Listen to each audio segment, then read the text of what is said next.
নমস্কাৰ বন্ধু বান্ধৱীসকল, জব প্ৰিপাৰেশ্যনৰ নতুন এটি ভিডিঅ'লৈ আপোনালোকক স্বাগতম জনাইছোঁ। আজি মই এইটো ভিডিঅ'ৰ জৰিয়তে কেইটামান মেথছৰ ওপৰত আলোচনা কৰিম। গতিকে আপোনালোকে কেইটা এনসাৰ শুদ্ধ হয় এইকেইটা মোক কমেণ্ট বক্সত জনাই দিব। আৰু যদি ভিডিঅ'টো চাই আপোনালোকে ভাল লাগে তেনেহ'লে লাইক, শ্বেয়াৰ আৰু ছাবস্ক্ৰাইব কৰিব নাপাহৰিব।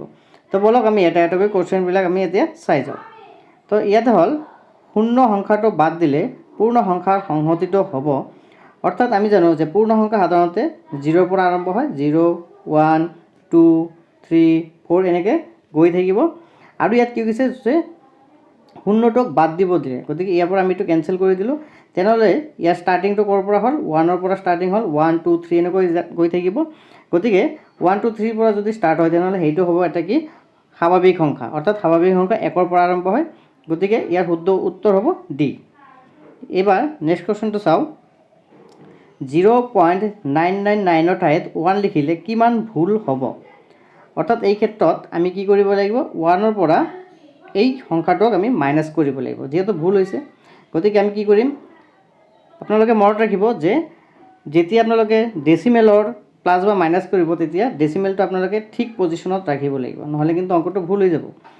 ইয়াৰ তলত আমি ডেচিমেলটো বহাই ল'লোঁ, তাৰপিছত কি আছে 999 ইয়াতে বহাই দিলোঁ, আৰু ইয়াত কি আছে এটা 0। এতিয়া ওপৰটোৰ পৰা যদি আপোনালোকে তলৰটো মাইনাছ কৰে তেনেহ'লে কি হৈ যাব, ইয়াতে আহি যাব 1, ইয়াতে 0, 0 পইণ্ট, আৰু ইয়াত কি আহি যাব 0। গতিকে আপোনালোকে দেখা পাই আছে যে ইয়াত ডি অপশ্যন যিটো আছে সেইটোৰ লগত মিলি গৈছে, গতিকে শুদ্ধ উত্তৰটো হ'ব ইয়াত ডি। এইবাৰ 3 নম্বৰ প্ৰশ্নটো হ'ল 100 মিটাৰ দীঘল এটা আলিবাটৰ প্ৰতি 5 মিটাৰ অন্তৰে অন্তৰে এজোপাকৈ নাৰিকল গছ ৰুবলৈ হ'লে কিমান জোপা গছ লাগিব? ইয়াত অপশ্যন কেইটা আছে। তো তাৰ আগতে আমি এটা কনচেপ্ট ক্লিয়াৰ কৰি লওঁ যে ইয়াতে কি কৈছে, আলিবাট আছে, আলিবাটৰ ঠিক ধৰি ল'লোঁ এইটো 100 মিটাৰ নহয়, আমি ধৰি ল'লোঁ এইটো 10 মিটাৰ আছে। এইটো যদি 10 মিটাৰ হয় তেনেহ'লে কি কৈছে, প্ৰতি 5 মিটাৰ অন্তৰে অন্তৰে কৈছে। গতিকে নিশ্চয় ইয়াতে এটা গছপুলি ৰুব, ইয়াতে এটা গছপুলি ৰুব, কাৰণ ইয়াৰ পৰা এইখিনি 5 আৰু ইয়াৰ পৰা এইখিনি 5, তেনেহ'লে ইয়াতে এটা গছপুলি ৰুব। তেনেহ'লে 10 মিটাৰৰ ভিতৰত কেইটা হৈ আছে, এটা, দুটা আৰু এটা হৈ আছে, 3টা হৈ আছে। গতিকে আমি যদি 100 মিটাৰ এইবাৰ বিবেচনা কৰোঁ, চাপ'জ এইটো 100 মিটাৰ আছে, 100 মিটাৰ বিবেচনা কৰিলে আমি কি কৰিম, যেনেকুৱা ইয়াত 10 মিটাৰৰ ঠাইত কি হ'ল, 10ক আমি কি কৰিব লাগিব, 5 মিটাৰ অন্তৰে অন্তৰে কৰিলে এইটো দি আমি ইয়াক ভাগ কৰিলোঁ, কিমান হ'ল 2। অৰ্থাৎ ইয়াতে ভাগফল যিটো পাম তাৰ লগত +1 কৰিব লাগিব, কাৰণটো হৈছে প্ৰথম যিটো আমি গছপুলি ৰোপণ কৰিম এইটো কিন্তু আমাৰ ইয়াত হিচাপত নাহে। গতিকে 100 মিটাৰ যদি হয় তেনেহ'লে আমি কি কৰিম, 100ৰ আমি 5ৰে হৰণ কৰিম, 5ৰে হৰণ কৰিলে কিমান বাৰ হ'ব, 20 বাৰ যাব। অৰ্থাৎ 20ৰ লগত আমি 1 যোগ কৰিব লাগিব, কিমান হ'ব, 21 হ'ব। অৰ্থাৎ 100 মিটাৰৰ ভিতৰত আমি 21 জোপা গছপুলিহে ৰোপণ কৰিব পাৰিম, অৰ্থাৎ অপশ্যনটো হ'ব এ। এইবাৰ আমি নেক্সট কুৱেশ্যনটো চাম। চক্ৰীয় চতুৰ্ভুজৰ বিপৰীত কোণবোৰৰ যোগফল কিমান? চক্ৰীয় চতুৰ্ভুজ, আমি চতুৰ্ভুজ যদি কওঁ তেনেহ'লে এইটো এটা চতুৰ্ভুজ হয়। আপোনালোকক কনচেপ্টখিনি মই ক্লিয়াৰ কৰি দিব খুজি আছোঁ। এইটো হ'ল চতুৰ্ভুজ, যি 4টা বাহুৰ সমষ্টিক হৈছে চতুৰ্ভুজ। আৰু চক্ৰীয় চতুৰ্ভুজ হৈছে সাধাৰণতে এনেকুৱা, এইটো এটা বৃত্ত থাকিব আৰু ইয়াৰ মাজত কি থাকিব, এটা চতুৰ্ভুজ থাকিব। এইটো হৈছে কি, এটা চক্ৰীয় চতুৰ্ভুজ। আৰু কি কৈছে, চক্ৰীয় চতুৰ্ভুজৰ বিপৰীত কোণ মানে এইটো আৰু এইটো হ'ব পাৰে, আৰু নহ'লে এইটো আৰু এইটো হ'ব পাৰে। তেনেহ'লে আমাৰ প্ৰশ্ন কৈছে চক্ৰীয় চতুৰ্ভুজৰ বিপৰীত কোণৰ সমষ্টি কিমান হয়, 180 ডিগ্ৰী হয়। কিন্তু যদি আমাক প্ৰশ্ন সোধে যে কেৱল চতুৰ্ভুজৰ বিপৰীত কোণৰ সমষ্টি কিমান, এইটো আমি ডিৰেক্টলি ক'ব নোৱাৰিম, কাৰণ এইটো অনলি চতুৰ্ভুজ বুলি কৈছে। কিন্তু চক্ৰীয় চতুৰ্ভুজ হ'লে কিন্তু সদায় কি হ'ব, বিপৰীত কোণবোৰৰ সমষ্টি 180 ডিগ্ৰী হ'বই। এইটো আপোনালোকে মনত ৰাখিব, গতিকে অপশ্যন হ'ব ইয়াৰ এ। এইবাৰ নেক্সট কুৱেশ্যনটো চাম। এজন সেনানায়কে তেওঁৰ 17,424 জন সৈন্যক এটা পূৰ্ণ বৰ্গত থিয় কৰালে যাতে দিক আৰু পথালিৰ শাৰীবোৰত সমান সৈন্য থাকে, সন্মুখৰ শাৰীত কেইজন সৈন্য থাকিব? অৰ্থাৎ আমি ইয়াতে কি কৈছে যে টোটাল সৈন্য আছে কিমান, 17,424 জন, আৰু ইয়াতে সন্মুখত যিকেইটা থাকিব আৰু পথালিকে কিন্তু ঠিক সিমান সংখ্যকে সৈন্য থাকিব লাগিব। গতিকে এই ক্ষেত্ৰত আমি কি কৰিব লাগিব, এই সংখ্যাটোৰ আমি বৰ্গমূল ওলাব লাগিব। বৰ্গমূলটো আমি কেনেকৈ ওলাম, আপোনালোকে অতি সহজতে ইয়াতে চাই লওক। বৰ্গমূল ওলাব গ'লে আমি সোঁফালৰ পৰা দুটা দুটাকৈ ঘৰ এনেকৈ চিলেক্ট কৰি ল'ম। ইয়াত কি থাকিল সিঙ্গেল ডিজিটটো 1 পৰি গ'ল এতিয়া আমি চাম 1 ক কি সংখ্যাৰে আমি ডিভাইড কৰিব পাৰোঁ 1 ক 1 দি আমি ডিভাইড কৰিব পাৰোঁ অৰ্থাৎ আমি ইয়াত যি সংখ্যাটো লিখিম এই সংখ্যাটো ইয়াতেও লিখিব লাগিব একে সংখ্যা আমি লিখিব পাৰিম গতিকে 1 ৰ 1 গুণ কি থাকি গ'ল 1 1 ৰ পৰা 1 গ'লে কি হ'ল 0 এইটো বাদ দি দিলোঁ এইবাৰ কি আহিব এই 74 ইয়াত নামি আহিল 74 নামি আহিল এতিয়া আমি কি কৰিম এই ওপৰত যিটো সংখ্যা আছে ওপৰত কিমান আছে 1 আছে 1 ক আমি কি কৰিব লাগিব দুগুণ কৰিব লাগিব অৰ্থাৎ 1 ৰ দুগুণ কিমান 2 এতিয়া আমি এইটো পজিশনত এনেকুৱা এটা সংখ্যা বহাম যি সংখ্যাটো ইয়াতেও বহিব লাগিব গতিকে এই ক্ষেত্ৰত কি হ'ব আমি বহাব পাৰিম কিমান 3 ইয়াত যদি 3 বহাইছো ইয়াতেও আমি 3 বহাব লাগিব তেনেহলে 23 ৰ 3 গুণ কিমান 23 ৰ 3 গুণ হৈছে 69 ইয়াৰ পৰা যদি এটো মাইনাস কৰি দিও তেনেহলে কিমান হ'ব 52 ইয়াৰ পৰা এটো মাইনাস কৰি দিলে 5 হ'ল আৰু ইয়াৰ 42 আৰু 4 একেবাৰে নামে আনিলো অৰ্থাৎ কিমান হ'ল 524 এতিয়া ওপৰত কিমান সংখ্যা পাইছো ওপৰত পাইছো আমি 13 তেনেহলে আমি ইয়াত কি বহাব লাগিব 13 ৰ দুগুণ বহাব লাগিব অৰ্থাৎ কিমান হ'ব 26 এই 26 ৰ খোফালে অৰ্থাৎ আমি এইটো পজিশনত এনেকুৱা এটা আমি সংখ্যা বহাম যি সংখ্যাটো ইয়াতো বহাব পাৰিম একে সংখ্যা বহাব লাগে গতিকে আমি ইয়াত কি বহাই দিলো 2 বহাই দিলো ইয়াতো আপোনালোকে ইয়াতে 2 বহাই দিও তেনেহলে ওপৰত চাওক কিমান হ'ল 132 আৰু তলত কি আহি গ'ল 262 গতিকে 262 ক আপোনালোকে 2 ৰে ইনটু কৰক কিমান হৈ যাব 524 ইয়াতে কি আছে 524 আছে গতিকে এটো মিলি গ'ল গতিকে ওপৰত কিমান আহিল 132 অৰ্থাৎ কি পাই গলো 132 এটো পাই গলো গতিকে 17424 ৰ বৰ্গমূল হ'ব কিমান 132 গতিকে ইয়াৰ উত্তৰটো হ'ব গৈ অপচন এ 132 জন আছিল অৰ্থাৎ সমগ্ৰ হাৰত কিমান জন আছিল 132 জন আছিল নেক্সট কোৱেশ্চনটো আমি চাম এটা ত্ৰিভুজৰ মুঠ কোণ হল অৰ্থাৎ ত্ৰিভুজ বুলি ক'লে আমি সাধাৰণতে এইটো বুজো তিনিটা বাহুৰ সমষ্টি বন্ধবক্ৰ যাক কয় এটো হৈছে ত্ৰিভুজ ইয়াত কেইটা কোণ আছে তিনিটা এটা দুটা তিনিটা কোণ আছে গতিকে উত্তৰটো হ'ব অপচন এ আপোনালোকৰ যদি কোনো প্ৰশ্নবিলাক ডাউট থাকি যায় প্ৰশ্নবিলাকৰ তেনেহলে মোক কমেন্ট কৰিব পাৰে মই নেক্সট আকৌ আপোনালোকক বুজাই দিম ইয়াতে কি আছে যে দুটা সংখ্যাৰ লসাগু 1200 হলে তলৰ কোনটো সংখ্যা দুটাৰ গসাগু হ'ব নোৱাৰে ইয়াত কি কৈছে 1200 600 দি কিন্তু 1200 হৰণ যায় এটো হল 500 দি কিন্তু 1200 হৰণ এটো কি না যায় 400 দি 1200 হৰণ যায় 200 দি কিন্তু 1200 হৰণ যায় কিন্তু আমাৰ ইয়াত কি কৈছে হ'ব নোৱাৰে বুলি কৈছে গতিকে এই ক্ষেত্ৰত কোনটো নোৱাৰে এই 500 টো নোৱাৰে গতিকে অপচন বি হ'ব ইয়াৰ ৰাইট আনসাৰ 8 নম্বৰ প্ৰশ্নটো হল এখন ৰেলগাড়ী সোমবাৰে ৰাতি 9:30 বজাত এৰ পৰা আহি পিছদিনা পুৱা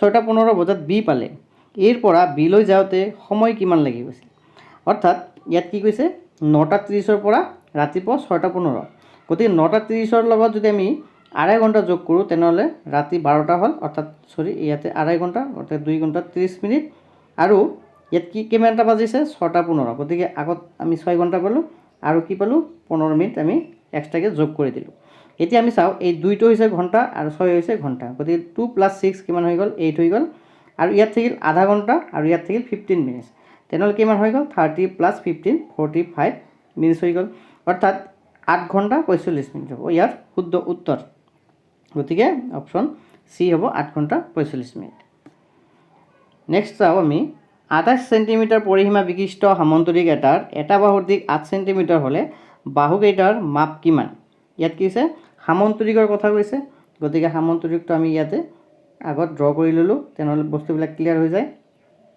ইয়াত পৰিসীমা বুলি কোনটো বুজায় পৰিসীমা হৈছে ইয়াতে এই বাহু এইটো এইটো এইটো অৰ্থাৎ আমি যাক সীমা বুলি কওঁ সীমা বুলি ক'লে সাধাৰণতে চাৰিফালৰ যিটো মাপ হয় সেই মাপটো আমি যোগ কৰিব লাগে গতিকে ইয়াত পৰিসীমাটো কিমান দিলে 28 সেন্টিমিটাৰ দিলে 28 হৈছে এই চাৰিফালৰ বাহুবিলাকৰ যোগফল তাৰে মাজত এটা বাহুৰ মান দিলে কিমান 8 সেন্টিমিটাৰ ধৰি ললো এই বাহুটোৰ মান হৈছে 8 সেন্টিমিটাৰ নিশ্চয় আমি জানো যে সামন্তৰিকৰ বিপৰীত বাহুবিলাকৰ মান সমান হয় গতিকে এইটো যদি 8 হয় তেনেহলে এইটো কিমান হ'ব 8 হৈ যাব গতিকে দুটা বাহুৰ এইটো বাহু আৰু এইটো বাহু মিলি কিমান পালো আমি 16 পাই গলো 16 এৰ লগত কিমান যোগ কৰিলে আমি কিমান পাম 28 পাম নিশ্চয় আমি 12 যোগ কৰিব লাগিব তেনেহলে হে কিমান পাম 28 পাম গতিকে তাৰ মানে কি বুজাই আছে অৰ্থাৎ এই বাহু আৰু এই বাহু দুটাৰ যোগফল হ'ব কিমান 12 হ'ব যদি 12 হয় তেনেহ'লে ইয়াৰে এটাৰ মাজত কি হ'ব 6 হ'ব আৰু ইফালেটো কি হ'ব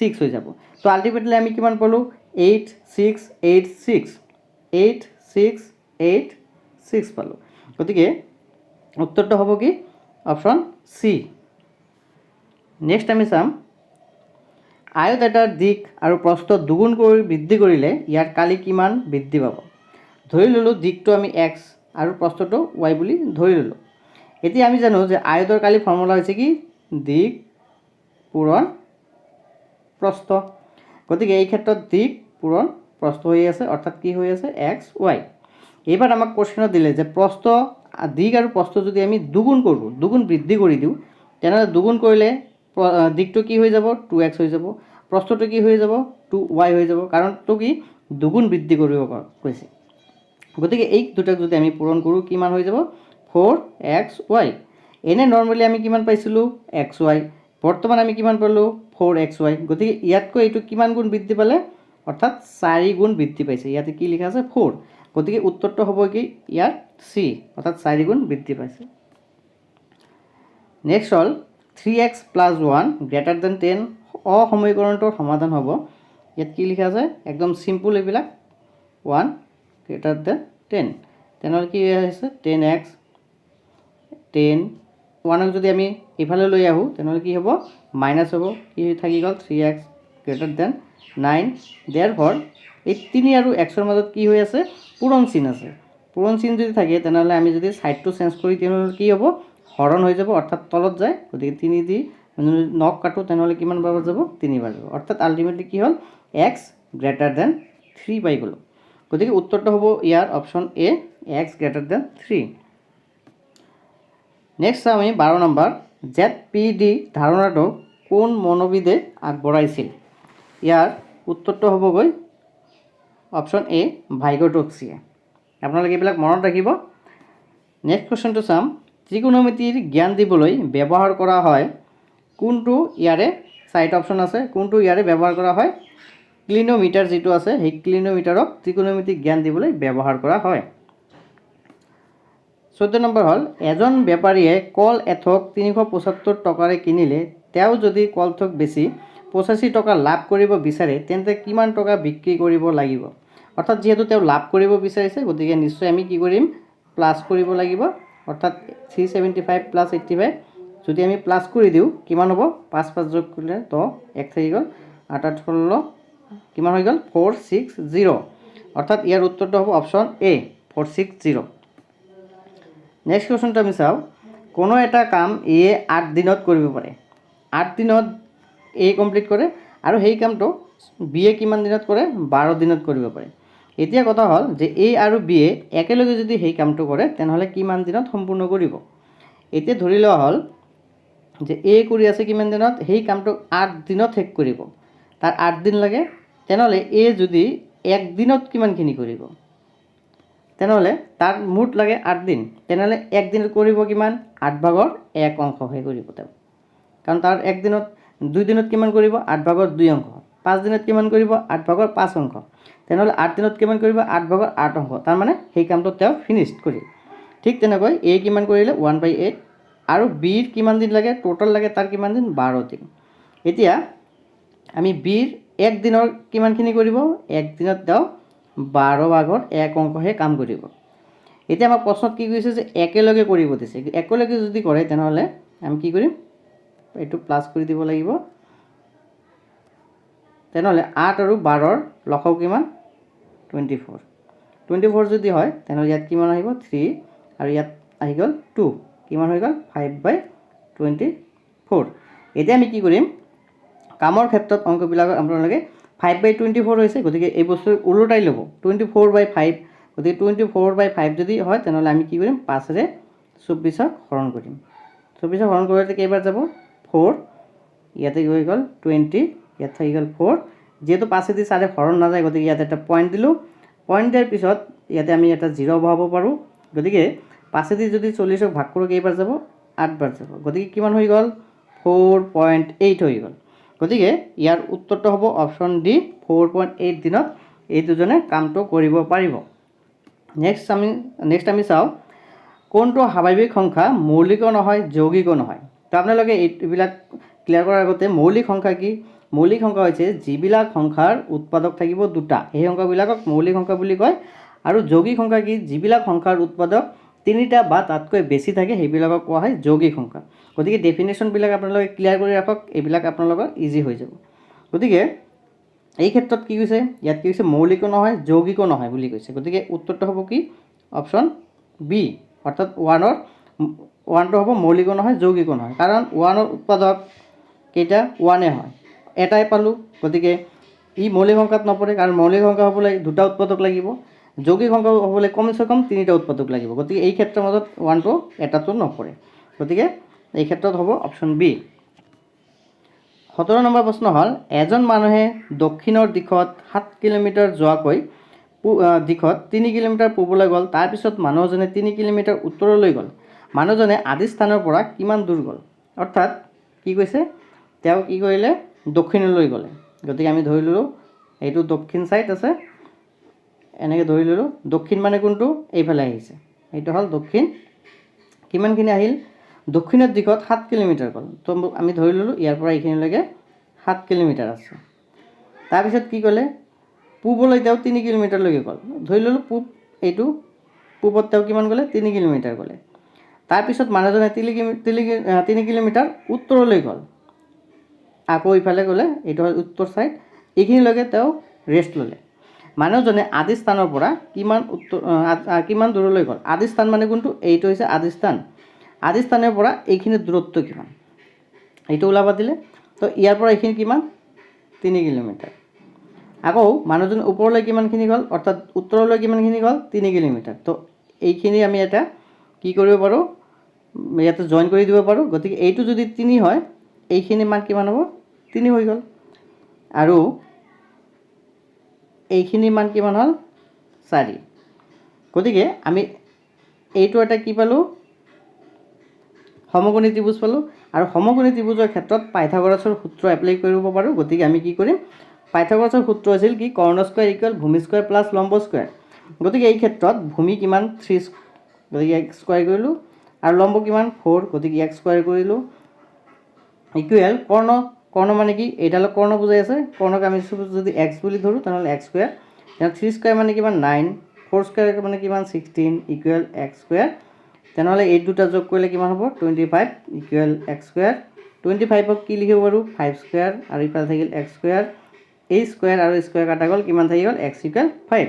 গতিকে আদি স্থানৰ পৰা তেওঁ কিমান দূৰলৈ গ'লে? 5 কিলোমিটাৰ দূৰলৈ গৈছে।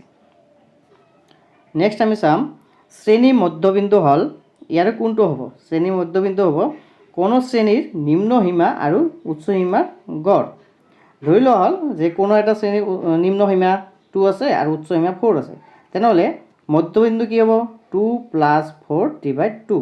এই দুটা যোগ কৰিলে কিমান? 6/2 ইকুৱেল কিমান হ'ল? 3। এনেকৈ আপোনালোকে মনত ৰাখিব। 80 নম্বৰ হ'ল গণিতৰ অন্যতম প্ৰকৃতি কি? গণিতৰ অন্যতম প্ৰকৃতি হ'ব গণিত যুক্ত আৰু গণিত কেৱল যুগ্মাক্ষৰ অধ্যয়ন। এই দুয়োটা হ'ব, অৰ্থাৎ অপশ্যন ডি হ'ব ইয়াৰ শুদ্ধ উত্তৰ। 20 নম্বৰ প্ৰশ্নটো হ'ল বিভিন্ন চৰকাৰী নথি, প্ৰচাৰ পত্ৰিকা, গৱেষণা পত্ৰ আদি হ'ল গৌণ তথ্যৰ উৎস। আপোনালোকে এইবিলাক মনত ৰাখিব, এইবিলাক হ'ব গৌণ তথ্যৰ উৎস। এবাৰ 21 নম্বৰ হ'ল 2 ডিভাইড 1/8 ডিভাইড 1/6 ডিভাইড 4 8। অৰ্থাৎ আমি ইয়াক কেনেকৈ লিখিম? 2 লিখিলোঁ, ইনটু আমি ইয়াক কি কৰিলোঁ? ইনটু কৰি দিলোঁ। ইনটু কৰি দিয়াৰ লগত ইয়াত কিমান আছে? 1/8 আছে, গতিকে এইটো 8/1 হৈ যাব, ওলটি যায়। তাৰপিছত ইয়াত আছে ডিভাইড, আমি দিলোঁ ইয়াত ইনটু কৰি দিয়াৰ লগত 1/6টো কি হৈ যাব? 6/1 হৈ যাব। এইটো ডিভাইড আছে, ইয়াকো আমি ইনটু কৰি দিলোঁ। ইয়াত কি আছে? 48 আছে, আৰু ইয়াৰ তলত নিশ্চয় আমি এটা 1 থকা বুলি আমি ধৰি ল'ব পাৰোঁ। গতিকে এই ক্ষেত্ৰত আমি কি লিখিম? 1/48 বুলি লিখিম। তেনেহ'লে 6 দি যদি আমি ইয়াক কাটোঁ 8 বাৰ যাব, সেই 8 আৰু এই 8 কাটা গ'ল। তেনেহ'লে তলত কি থাকি গ'ল? 1 আছে আৰু একো নাই। গতিকে 1 সংখ্যাটো এনেও তলত থাকি যায়। ওপৰত কি আছে? 2 আছে আৰু ইয়াতে এটা 1 আছে, গতিকে 2 × 1 = 2। গতিকে এই ক্ষেত্ৰত উত্তৰটো হ'ব কি? ডি। এবাৰ আমি 22 নম্বৰ প্ৰশ্নটো চাওঁ। এটা গোলকৰ ব্যাসাৰ্ধ 5 সেণ্টিমিটাৰ হ'লে গোলকটোৰ আয়তন কিমান হ'ব? ইয়াতে মোৰ পাই লিখাত অলপ অসুবিধা হৈছিল, গতিকে ইয়াৰ গোটেইকেইটা কি আছে, পাই আছে, মই লিখি দি দিলোঁ। এটা গোলকৰ ব্যাসাৰ্ধ কিমান? 5 সেণ্টিমিটাৰ। ব্যাসাৰ্ধক সাধাৰণতে আৰেৰে বুজায়, অৰ্থাৎ ৰেডিয়াছ কিমান আছে? 5 সেণ্টিমিটাৰ আছে। এতিয়া কি ক'লে? গোলকটোৰ আয়তন। গোলকৰ আয়তনৰ ফৰ্মুলাটো আপোনালোকে মনত ৰাখিব, 4/3 পাই আৰ কিউব। গতিকে কিমান হ'ল? 4/3 এই পাই থাকিল, আৰ কিউব মানে কিমান? 5 কিউব। তেনেহ'লে 4/3 ইনটু পাই 125 হ'ব, কাৰণ 5 কিউব মানে কিমান? 125। এতিয়া 4ৰ লগত যদি আমি এইটো পূৰণ কৰোঁ কিমান হৈ যাব? 500। তলত কি থাকি গ'ল? এই 3 আছে, ইয়াত বহাই দিলোঁ। এই পাই আছে, পাই বহাই দিলোঁ। গতিকে কিমান হ'ব? 500/3 পাই cm কিউব। যেহেতু ইয়াত cm আছে, ইয়াৰ একক, গতিকে 500/3 পাই cm কিউব, অৰ্থাৎ ডি নম্বৰ হৈছে ইয়াৰ শুদ্ধ উত্তৰ। 23 নম্বৰ হ'ল, তলৰ কোনটো উক্তি শুদ্ধ? একতকৈ ডাঙৰ আৰু মৌলিক সংখ্যাবোৰক বাদ দি পোৱা সংখ্যাবোৰ যৌগিক সংখ্যা। একতকৈ ডাঙৰ আমি 2 ল'লোঁ ছাপ'জ, আৰু কি কৈছে? মৌলিক সংখ্যাবোৰক বাদ দি। মৌলিক সংখ্যা যিহেতু 2 আছে, এইটো বাদ দিলোঁ। 3 মৌলিক সংখ্যা, এইটো বাদ দিলোঁ। 4 যদি লওঁ তেনেহ'লে 4টো কি? যৌগিক সংখ্যাৰ ভিতৰত পৰে। 5 যদি লওঁ তেনেহ'লে 5টো মৌলিক সংখ্যা, এইটো বাদ দিব দিছে। অৰ্থাৎ এই ক্ষেত্ৰত আমি দেখা পাই আছোঁ যে একতকৈ ডাঙৰ আৰু মৌলিক সংখ্যাবোৰ আমি যদি বাদ দিওঁ তেনেহ'লে প্ৰত্যেকটো সংখ্যাই কি হৈ আছে? যৌগিক সংখ্যাৰ ভিতৰত পৰি আছে। গতিকে উত্তৰটো হ'ব এইটোৱে। এবাৰ আমি 23 নম্বৰ প্ৰশ্নটো নেক্সট কুৱেশ্যনটো আমি চাওঁ। n বাহু বিশিষ্ট এটা বহুভুজৰ ক্ষেত্ৰত বহীকোণৰ মাপৰ সমষ্টি। তো ইয়াৰ উত্তৰটো হ'ব, যিহেতু আপোনালোকে ইয়াত বহীকোণৰ মাপ দেখা পাই আছে, আপোনালোকে মনত ৰাখিব যে বহীৰ কোণ দিয়া থাকিলে সদায় কি হ'ব? 4 সমকোণ হ'ব। এইটো মনত ৰাখিব। ইয়াত বাহু যিমান কেইটা নাথাকক কিয়, 5টা 10টা 100টাও যদি থাকে, আপোনালোকে মনত ৰাখিব যে বহীকোণ আছে নেকি। বহীকোণ দিয়াৰ লগে লগে আপোনালোকে চকু বন্ধ কৰি 4 সমকোণ যিটো আছে এইটো আপোনালোকে লিখি দিব। নেক্সট আমি চাওঁ, সময় জোখাৰ প্ৰাথমিক একক কি? যেহেতু আমি ঘণ্টা, মিনিট, ছেকেণ্ড, পল এইবিলাক চবকেইটা হৈছে কি? সময়ৰ একক। কিন্তু প্ৰাথমিক একক বুলি ক'লে সাধাৰণতে আমি ছেকেণ্ডকহে বুজিম। গতিকে চি হ'ব ইয়াৰ উত্তৰ। 26 নম্বৰ হ'ল, ৰেডিয়ানেৰে কি জোখা হয়? ৰেডিয়ানেৰে সাধাৰণতে কোণ যিটো আছে সেই কোণবিলাক জোখা হয় ৰেডিয়ানেৰে। এটা সৰল কোণৰ মান কিমান? সৰল কোণৰ মান হৈছে কিমান? এইটো এটা সৰল কোণ। এই সৰল কোণৰ মান কিমান থাকে? 180 ডিগ্ৰী কৰি থাকে। গতিকে উত্তৰ হ'ব অপশ্যন বি, 180 ডিগ্ৰী। নেক্সট হ'ল 35 ডিগ্ৰী কোণটো কি কোণ? ইয়াত কৈছে, যিহেতু আমি সাধাৰণতে 3টা কোণত ভাগ কৰোঁ, এইটো হৈছে 90 ডিগ্ৰী। 90 ডিগ্ৰীতকৈ কম থকাবিলাকক কোৱা হয় সূক্ষ্ম কোণ। যিহেতু এইটো 90তকৈ কম আছে, গতিকে এইবিলাকক কোৱা হ'ব সূক্ষ্ম কোণ বুলি কোৱা হ'ব। আৰু যদি 90 ডিগ্ৰীয়ে থাকে তেনেহ'লে তাক কি ক'ব? সমকোণ। আৰু যদি 90তকৈ বাঢ়ি যায় বা বেছি থাকে তেনেহ'লে সেইটো ক'ব স্থূলকোণ। গতিকে এই ক্ষেত্ৰত যিহেতু 35টো হৈছে 90তকৈ সৰু, গতিকে এইটো হ'ব সূক্ষ্মকোণ। নেক্সট কুৱেশ্যনটো হ'ল, XVII চিহ্নয়ে কোনটো সংখ্যাক বুজায়?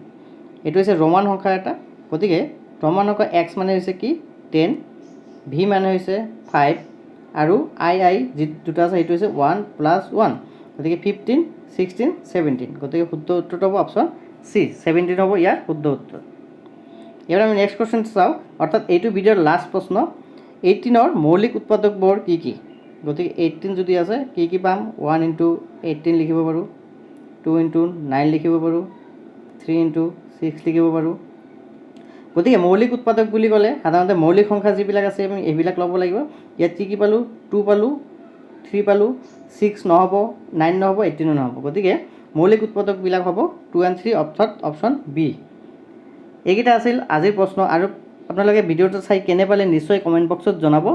আৰু এনেকুৱা ধৰণৰ ভিডিঅ' পাবলৈ মোৰ চেনেলটোক ছাবস্ক্ৰাইব কৰি ৰাখিব। নিশ্চয়কৈ লগ পাম নতুন এটি ভিডিঅ'ৰ মাজলৈ। ধন্যবাদ থাকিল।